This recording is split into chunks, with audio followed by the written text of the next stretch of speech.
Justin, you did mention Aaron Judge, so I do want to take a step back here and talk about the list as a whole. On the list, we're seeing some repeats of the same team, the Angels, the Mets, and the Yankees. So how are these organizations able to afford multiple stars? I think it comes down to ownership and their willingness and ability to spend. Take the New York Mets, for example. They have the richest owner in baseball, the richest individual owner in baseball in Steve Cohen. And when Steve Cohen bought the team a few years ago, he's shown that he's not afraid to spend.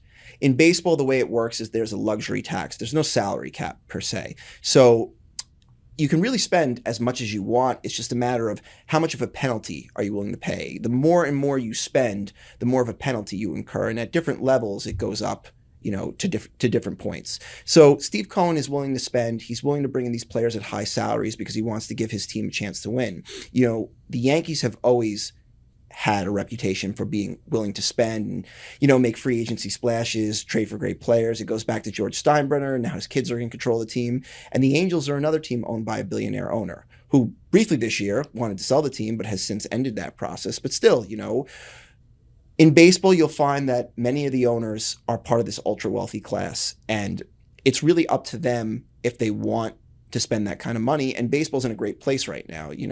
My colleague Mike Ozanian reported, I believe it was last week, that they recorded record revenues of $10.3 billion net of debt service. So baseball's in a great place. There's money flowing in, and these premier owners have an opportunity to spend. And you've covered top earners in a host of other sports, including soccer, golf, and football. So how do the top earners in baseball stack up? So generally, I guess not great in terms of endorsements, but in terms of total salary, they're pretty on par with other sports. Ohtani's really the only one that kind of blends both of them.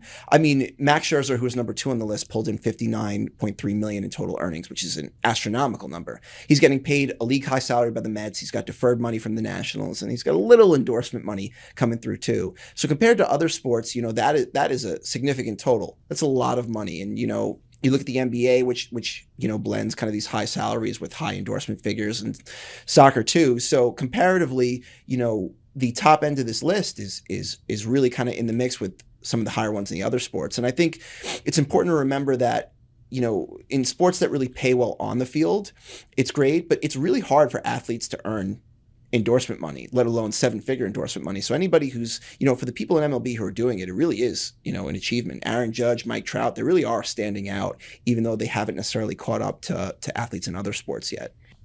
And Justin, according to your reporting, baseball's 10 highest paid players are earning 15% higher than last year's record.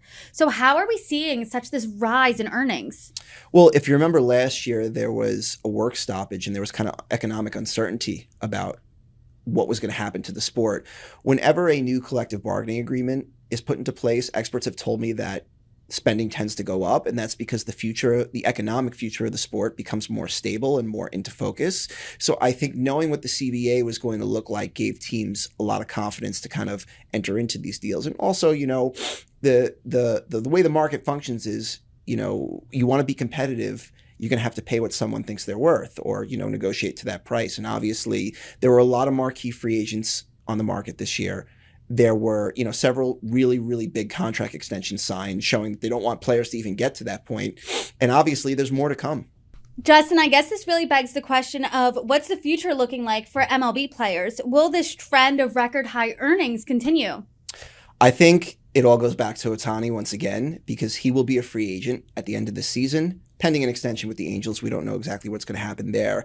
But he's being talked about potentially as the highest contract ever. Not just highest free agent contract ever, highest contract ever. Mike Trout, who signed an extension a few years back, owns the total contract record. Mike Trout, his teammate, at $426.5 million in total contract value. Experts are saying that Ohtani could get over $500 million, and that would obviously blow away what's been there in the sport before that. So it's going to be really exciting to see what happens to him, and that could really dictate how spending goes from there. Well, it's an exciting time for baseball, that's for sure. Justin Birnbaum, thank you so much. Thanks for having me, Brittany.